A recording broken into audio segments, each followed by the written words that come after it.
আমি ব্যবসায়ী ছিলাম, অনেক শ্রমিক ভাড়া করে একদিন একটা কাজ করালাম, সব শ্রমিকের টাকা দিয়ে দিলাম। এক শ্রমিক টাকা না নিয়ে ভাগলপুর কই যে গেছে নিজেও জানি না, ওর টাকা আমার কাছে রয়ে গেল। এই শ্রমিককে আর টাকাটা বুঝাই দিতে পারি নাই। এই টাকা দিয়ে আমি কয়েকটা ছাগল কিনলাম, এই ছাগলগুলো বাচ্চা দিল, ওগুলো বাচ্চা দিল, ওগুলো বাচ্চা দিল, দিতে দিতে বিশাল ছাগলের ডেইরি ফার্ম করে ফেললাম তার ওই টাকা দিয়ে। এক যুগ 12 বছর পরে সে এসে বলে আমার টাকা ফিরায় দাও। আমি বললাম এই যে ছাগলের ডেইরি ফার্ম পুরোটাই তোমার। সে বলে মিন্নি, আমার সাথে ঠাট্টা করো?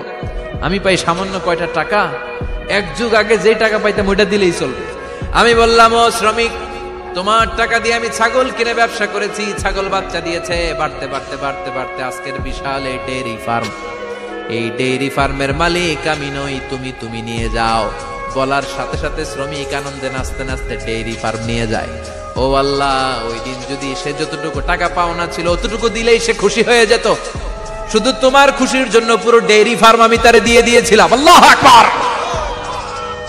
শয়তান আল্লাহরে চ্যালেঞ্জ দিছে, আল্লাহ তুমি আমারে জাহান্নামে পাঠাবা, আমিও তোমার বান্দা করে লয়ে একসাথে জামাতে ঢুকমু। একা ঢুকবো না, একা যাব না, তোমার বান্দাদেরকে সবগুলারে জাহান্নামী বানায়া তারপরে ঢুকমু। তোমার চ্যালেঞ্জ দিলাম, একটারও জান্নাতে ঢুকাইতে পারবা? আল্লাহকে তুই আমার চ্যালেঞ্জ দিলি? আমি তো সব রাজার বড় রাজা, মহারাজা, আমার চ্যালেঞ্জ দেশ, এত সাহস পাইলি কই? তুই আজীবন ওয়াসওয়াসা দিয়ে পাপ কাজ করাবি, একদিন তাফসীর মাহফিলে এসে আমার বান্দা ক্ষমা চাবে, আমি মাফ করে দেবো, তুই কি করবি? আজীবন অন্যায় করবে, আজীবন পাপ করবে, জুলুম করবে, একদিন চোখের পানি ছেড়ে আমার কাছে কান্নার মতো কান্না করলে আমি সব গুনাহ মাফ করে দেব। এজন্য আল্লাহ বললেন, ইয়া আইয়ুহাল্লাযীনা আমানু তুবু ইলাল্লাহি তাওবাতান নাসুহা।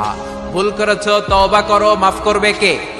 সাইয়েদনা আদম আলাইহিস সালাম ভুল করলেন, দুনিয়ায় এসে শত শত বছর কাঁদলেন, কিন্তু ক্ষমা হয় না।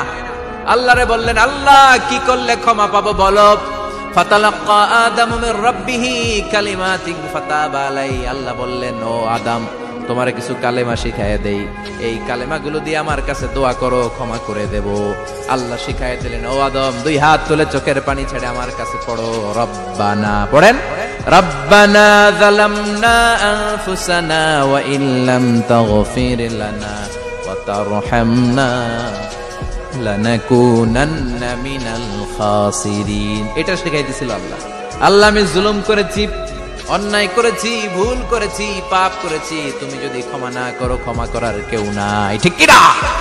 আমরাও পাপ করলে এই দোয়াটা পড়ার দরকার আছে না নাই? 5টা শর্ত সাপেক্ষে আমাদের তওবা কবুল করবে কে? তওবা কবুল হওয়ার কিছু শর্ত আছে 5টা। কয়টা? চিৎকার মেরে বলতে হবে, তওবা কবুল হওয়ার শর্ত কয়টা? 1 নম্বরে হচ্ছে আল ইকরা, acknowledgement. You have to give the acknowledgement that you are the greatest sinner on earth. আপনাকে ঘোষণা দিতে হবে যে আপনি এই পৃথিবীর সবচেয়ে বড় পাপী। 1 নম্বর শর্ত, আপনি বলেন যে আল্লাহ, আমার চেয়ে বড় পাপী নাই, আকাশের নিচে জমিনের উপরে আমি সবচেয়ে বড় পাপী, এমন কোন পাপ নাই যেটা আমি করি নাই, ঠিক কি না? 1 নম্বরে পাপের ঘোষণা দেন। 2 নম্বরে আন-নাদাম, নাদাম মানে repentance. You have to be repentant for what you have done. আপনাকে অনুতপ্ত হতে হবে, চোখের পানি ছাড়তে হবে। আল্লাহ, আমি লজ্জিত, আল্লাহ আমি নাদান, আমি পিশাচ, আমারে মাফ করে দাও। তার মানে স্বীকার গেলেন কি অন্যায় করেছেন।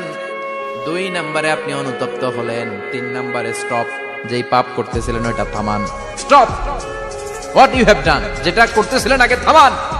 আপনি সুদ খাইছেন, অনুশোচনা আসলো, মাফও চাইতেছেন, আবার সুদও খাইতেছেন, হবে? আপনি ঘুষ খেয়েছেন, তওবা শুরু করলেন, আবার ঘুষও খেয়ে যাচ্ছেন, হবে? থামেন, স্টপ। 3টা গেল। 4 number, to hate what you have done, ঘৃণা করতে হবে, যে পাপটা করেছেন মন থেকে ওই পাপটাকে ঘৃণা করতে হবে। 5 নাম্বার শর্ত হচ্ছে to determine that you never repeat this sin again in your life. আল্লাহর ওয়াদা দেন, কমিটমেন্ট দেন যে আল্লাহ, আমার জীবনে পারতপক্ষে এই পাপ জীবনেও করব না। চিৎকার করে বলেন, ঠিক কিনা? তার মানে আপনি স্বীকার যান, তারপরে আপনি অনুতপ্ত হবেন, যে পাপ করেছেন থামিয়ে দিবেন, পাপটারে মন থেকে ঘৃণা করবেন, আর আল্লাহরে ওয়াদা দিবেন, আল্লাহ আর করব না। এই 5টা শর্তের আলোকে তওবা করলে জীবনের সব গুনাহ মাফ করে দিবে কে? এজন্য আল্লাহ বললেন, ইয়া আইয়ুহাল্লাযীনা আমানু তুবু ইলাল্লাহি তাওবাতান নাসুহা। তওবার মতো তওবা করো, সব গুনাহ মাফ করতে পারে কে? তওবা করবেন তো? রাজি আছেন? কবে করবেন? এই মুহূর্তে তওবা করলাম, এই মুহূর্তে আল্লাহর কাছে ক্ষমা চাই, আল্লাহ জীবনের সব গুনাহ মাফ করে দাও। আমাদের দেশে তওবা করার জন্য হুজুর লাগে, কথা কন, পীর সাহেব হুজুর, বড় হুজুর, ছোট হুজুর, হাফেজ সাহেব লাগে না? হাফেজ সাহেব, ইমাম সাহেব, এদের ছাড়া নাকি তওবা হয় না। না, এটা ভুয়া কথা। আপনি অনুতপ্ত হন, আপনি চোখের পানি ছাড়েন, আপনি আপনার রবরে বলেন, ক্ষমা করে দিবে কে? ইমাম সাহেব আসতে হবে শর্ত না, পীর সাহেব হুজুর এসে হুজুরের হাতে হাত রেখে তওবা পড়তে হবে শর্ত না। আপনার রবরে ডেকে চোখের পানি ছেড়ে ক্ষমা চান, ক্ষমা করবে কে? আর প্রতিদিন শতবার পড়তে থাকবেন আস্তাগফিরুল্লাহ। আওয়াজ করে সবাই পড়েন আস্তাগফিরুল্লাহ, আর জোরে পড়েন আস্তাগফিরুল্লাহ। বিশ্বনবী বলেন, মান লাজিমাল ইস্তিগফার জাআলাল্লাহু লাহু মিন